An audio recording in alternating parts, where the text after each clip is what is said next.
हर हर महादेव दोस्तों, स्वागत है आपका हमारे YouTube चैनल भक्ति की शक्ति ज्ञान के साथ में। दोस्तों, एक बार एक इंसान अपनी ज़िंदगी से बहुत परेशान था। वह हर समय अपने आप को कोसता रहता था कि क्या ज़िंदगी मिली है मुझे, क्या जीवन है। हर परेशानी मेरे साथ ही है, हर दुख मुझे ही आकर घेरता है, हर झंझट मेरे ही सर पड़ती है।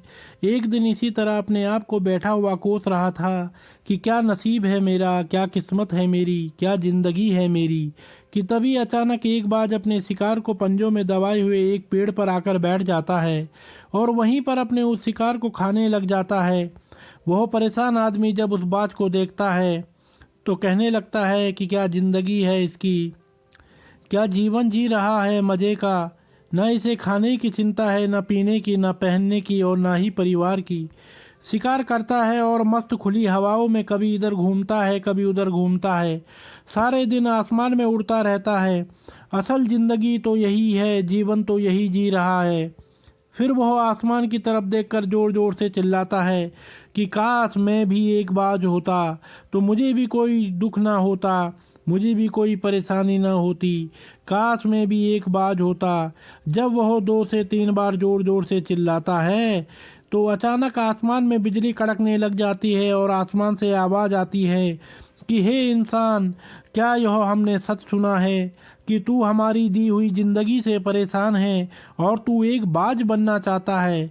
तो इस आकाशवाणी को सुनकर वो इंसान हैरान रह जाता है और आसमान की तरफ देखकर कहता है कि हाँ, मैं सच में अपनी ज़िंदगी से बहुत परेशान हूँ, क्योंकि हर परेशानी मेरे साथ ही है, हर दुख मुझे ही है, हर तकलीफ़ मेरे ही साथ है। तो आसमान से फिर आवाज़ आती है कि हे इंसान, एक बार फिर सोच ले, हमने तुझे बड़ी प्यारी ज़िंदगी दी है, लेकिन अगर फिर भी तू चाहता है कि हम तुझे बाज बना दें तो हम तुझे बाज बना देंगे, लेकिन अगर एक बार हमने तुझे बाज बना दिया तो फिर हम तुझे बाज से इंसान दोबारा नहीं बनाएंगे। तो वह आदमी तुरंत जवाब देता है कि मैंने अच्छी तरह से सोच लिया है कि मुझे बाज ही बनना है। एक बार बाज बनने के बाद मैं दोबारा कभी नहीं कहूँगा कि मुझे इंसान बनना है। तभी ऊपर से आवाज़ आती है कि जैसी तुम्हारी इच्छा, और वो इंसान बाज बन जाता है। बाज बनते ही वह इंसान खुली हवाओं में उड़ने लगता है। कभी उड़ता हुआ इधर चला जाता है, कभी उड़ता हुआ उधर चला जाता है और सोचता है क्या मज़े की ज़िंदगी है। असल ज़िंदगी तो यही है, न कोई चिंता है, न कोई परेशानी, न कोई डर। वह सारा दिन ऊंचे आसमान में उड़ता रहता है। 2-3 मिनट पंख मारता है, उसके बाद पंख मारना बंद कर देता है और लंबे समय तक हवाओं में तैरता रहता है। इसी तरह हवाओं में तैरते हुए शाम का समय नज़दीक आ जाता है तो वह सोचता है कि मेरे पास रहने का एक ठिकाना भी होना चाहिए जहां मैं रात में आराम कर सकूं। तो यह सोचकर वह छोटी छोटी लकड़ियां इकट्ठा करने लग जाता है और एक ऊंचे पेड़ पर अपना घोंसला बनाने लग जाता है।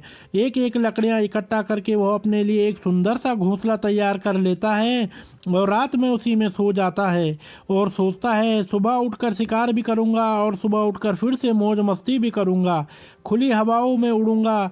सुबह होते ही वह शिकार की तलाश में निकल पड़ता है, हवाओं में उड़ता रहता है। ऊपर से जाकर देखता है कि कहीं ज़मीन में मुझे कोई शिकार नज़र आए तो मैं तुरंत जाकर उसे दबोच लूं और वहीं पर खा लूं, लेकिन उसे कोई शिकार नज़र नहीं आता है। काफ़ी समय बीत जाता है, वो लगातार ऊंचाई से शिकार को ढूंढता रहता है, लेकिन उसे कोई शिकार नज़र नहीं आता।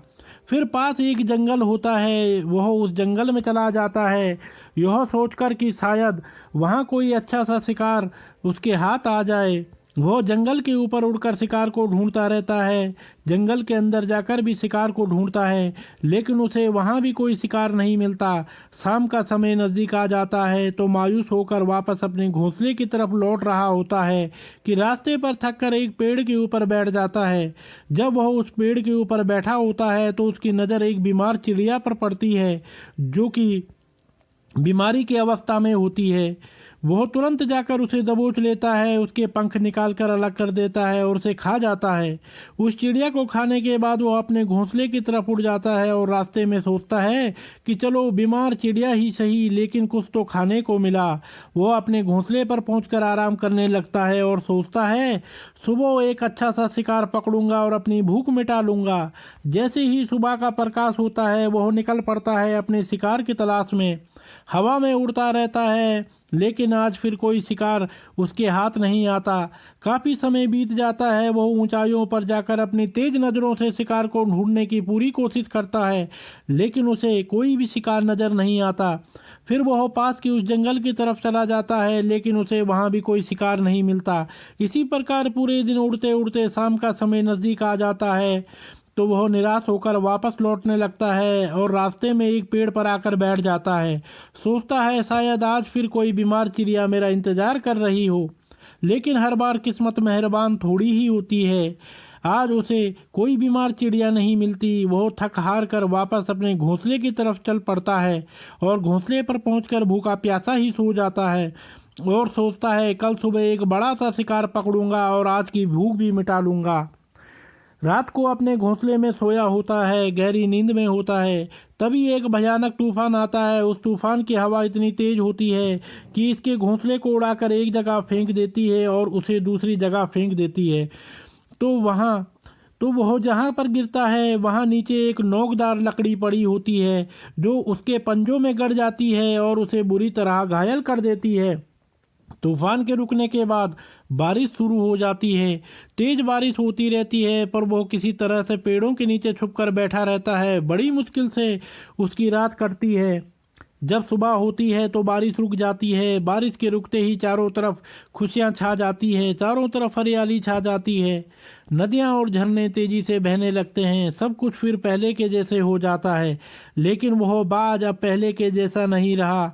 उसके पांव बुरी तरह घायल हो चुके हैं। उसके पंजे में जो लकड़ी लगी थी, उसकी वजह से उसका पंजा बुरी तरह छत बिछत हो जाता है।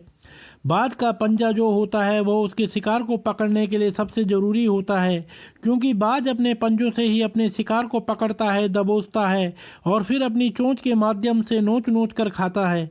लेकिन अब इस बाज का पंजा बुरी तरह से घायल हो चुका था और वह पिछले 2 दिनों से भूखा भी था। वह शिकार की खोज में थोड़ा सा उड़ता है कि शायद फिर कहीं कोई बीमार चिड़िया उसे मिल जाए, लेकिन कहाँ बार बार कोई बीमार चिड़िया मिलने वाली थी। वह कुछ देर तक उड़ता है, लेकिन फिर भूख और दर्द के मारे थक कर एक पेड़ पर आकर बैठ जाता है। वह पेड़ पर आकर बैठ तो जाता है, लेकिन उसे पता नहीं था कि यहाँ एक और मुसीबत उसका इंतजार कर रही है। और वह मुसीबत यह थी कि 8-10 कौवों का एक झुंड मिलकर उसे परेशान करने लग जाता है। उसके ऊपर आकर उसके घाव में चोंच मारने लग जाते हैं और उन्हें पता चल जाता है कि वह बाज घायल है और भूख की वजह से कमज़ोर भी है। वह बाज उनसे बचने के लिए थोड़ा सा उड़ता है और फिर जाकर बैठ जाता है।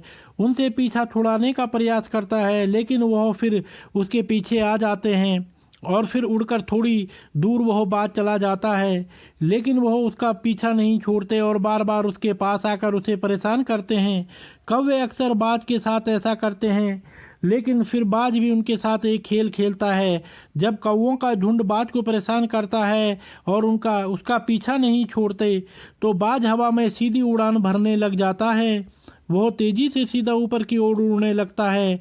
कौवे भी उसके पीछे उड़ते हैं, लेकिन कुछ देर तक उड़ने के बाद कौवे ऐसी ऊंचाई पर पहुंच जाते हैं जहां पर उन्हें ठीक से ऑक्सीजन मिलनी बंद हो जाती है।